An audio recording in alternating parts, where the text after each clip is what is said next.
காவிரி முதல் நீட் வரைக்கும் மாநில உரிமைகளுக்காகவும் சமூக நீதிக்காகவும் தமிழக மக்களோடு தோளோடு தோள் நின்று போராடின நெடிய வரலாறு கொண்ட கட்சி அதிமுகங்கிறத நமது முதல்வர் எடப்பாடியார் மீண்டும் ஒரு முறை சாதிச்சு காட்டியிருக்காரு. நீட் தேர்வுல அரசு பள்ளி மாணவர்களுக்கு உள் ஒதுக்கீடு வழங்குவதற்காக முதல்வர் எடப்பாடியார் சட்டமன்றத்தில் ஒரு மசோதாவை நிறைவேற்றி ஆளுநருக்கு அனுப்பி வைக்கவே அந்த கால இடைவேளையை பயன்படுத்தி ஆஸ் யூஷுவல் அரசியல் ஆதாயம் பார்க்க ஆரம்பிச்சாங்க டிஎம்கே குள்ளநரிகள். வாய்க்கு வாய் குறை சொல்ற திமுக சொல்லாத விஷயம் என்னன்னா 2011 அதிமுக அரியணை ஏறியதுல இருந்து இன்ன வரைக்கும் 3050 மருத்துவ படிப்புக்கான இடங்களை கூடுதலா உருவாக்கியிருக்காங்க. நம்ம முதல்வர் எடப்பாடியார் கடந்த ஒரு வருஷத்துல மட்டும் புதிதா 11 அரசு மருத்துவ கல்லூரிகளை தொடங்கி இருக்காரு. இதனால கிட்டத்தட்ட 2000 சீட்டுகள் தமிழகத்துக்கு கூடுதலா கிடைச்சிருக்கு. ஆனா இதே 2006-11 திமுக காலத்துல அவங்க அதிகரிச்ச மருத்துவ சீட்டுகளின் எண்ணிக்கை எவ்வளவு தெரியுமா? வெறும் 300 சீட்டுகள் மட்டும்தான். இவங்களுக்கு அதிமுகவையும் முதல்வர் எடப்பாடியாரையும் குறை சொல்ல என்ன தகுதி இருக்கு? ஆனா எதிர்க்கட்சிகளின் எந்த ஒரு குற்றச்சாட்டுகளுக்கும் சலிக்காத எடப்பாடியார் தன்னுடைய சட்ட போராட்டத்தை தொடர்ந்தாரு. மசோதாவுக்கு ஒப்புதல் வழங்கும் வரைக்கும் காத்திருக்காம அரசு பள்ளி மாணவர்களுக்கான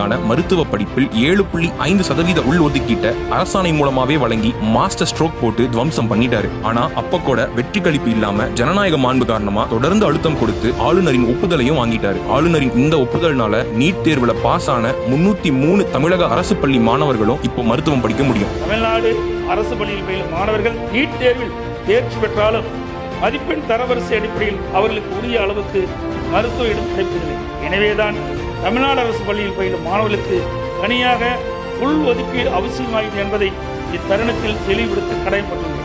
தற்போதுள்ள மருத்துவ பட்டப்படிப்பு இடங்களில் இந்த 7.5% உள் ஒதுக்கீடு வழங்குவதால் சுமார் 300க்கு மேல் இடங்கள் ஏழை எளிய மாணவர்களுக்கு இதன் மூலம் சமநீதி வழங்க இது வழிவகுக்கும். நமது முதல்வர் எடப்பாடியாரின் இந்த மகத்தான வெற்றியை எதிர்க்கட்சிகள் சொந்தம் கொண்டாட நினைக்கிறாங்க. ஆனா உண்மையில இது தமிழக மாணவர்களுக்கு கிடைச்ச வெற்றி. முதல்வர் எடப்பாடியார் என்றும் மாணவர்களின் பக்கம். இதுல மாற்று கருத்துக்கு இடமே இல்லை.